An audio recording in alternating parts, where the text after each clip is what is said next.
ধাক্কাচ্ছেন কেন ভাই? ধাক্কাচ্ছেন কেন?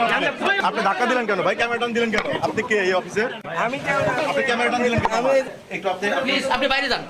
আপনি আমার অফিসের বাইরে যান। আমার এসও স্যারের কাছে যান। কে আপনি? আমার দোতলায় এসও স্যারের কাছে যান। কে কথা বলবে? আমাদের এসও স্যার। আমি বাইরে যাবো না। আপনি কি সন্ত্রাসী অপকর্ম করছেন নাকি? আপনি আমাকে বাইরে যাচ্ছেন না যাই বলেন কেন? আদালত চলছে, আপনি তাই আপনি আমাকে আদালতে এখানে আমার কথা বলতে নিতে পারেন না। এই কারণে আপনি বাইরে, আপনি আমার কর্তৃপক্ষের কাছে যান না। আপনি আমার কর্তৃপক্ষের কাছে আপনার এই কর্মকাণ্ডের বক্তব্য দিবে? অবশ্যই দিবেন। আমার দায় দায়িত্ব সম্পূর্ণ উনি দিবেন। আপনি আমার কর্তৃপক্ষের কাছে যান।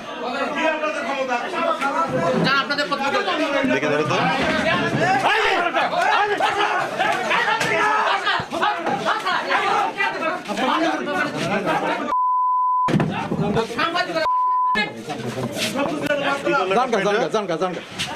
আপনি কি করবেন ভাই? জানগা তো একটু বাইরে যান একটু। আলাপ কোনো ইশারা একটা মানুষের সুস্থভাবে কাজ করতে দেয় না।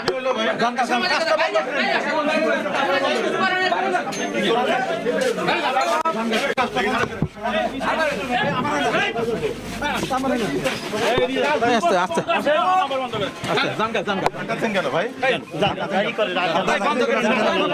ধাক্কাচ্ছেন কেন? আপনি ধাক্কাচ্ছেন কেন?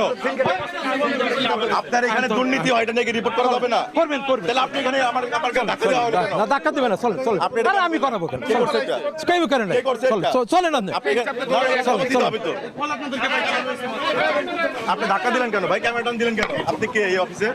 আপনি ক্যামেরা টান দিলেন কেন? আপনি আমার ক্যামেরা কেন টান দিলেন? আপনি আমার ক্যামেরা টান দিছিলেন কেন? আপনি আমার ক্যামেরা টান দিলেন কেন ভাই? উনি কে? আপনার অফিসে কে?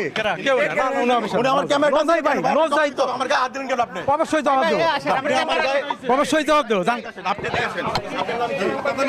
আপনি আমার ক্যামেরা টান দিলেন কেন? কার কখন কে ভাই আমি আবার কথা বলবেন? আবার আপনি কথা বলছেন আমি করব। পরে ভাই পরে। আপনাদেরকে কেন আপনার বাইরে কেন বাইরে টানতে চাচ্ছেন? আপনার কেন বাইরে কারো বাইরে টানছেন? আপনার কে বাইরে? কোন সাংবাদিকের না এখানে আপনার সাংবাদিক আপনাদেরকে মানুষ বাঁচতে যাবে কেন? প্রশ্নই আসে না, প্রশ্নই আসে না। সাংবাদিক কিভাবে একজন গণমাধ্যম কর্মীর গায়ে হাত তুলেছে, আপনি এটা কি ব্যবস্থা নেবেন? ভাই আপনার সামনে একজন গণমাধ্যম কর্মীর গায়ে হাত তুলতে পারে কিনা, আপনি কি ব্যবস্থা নেবেন? আমি আত্মহত্যা দেখিনি। আমরা হঠাৎ করে কথা কাটাকাটি শুরু হয়েছে।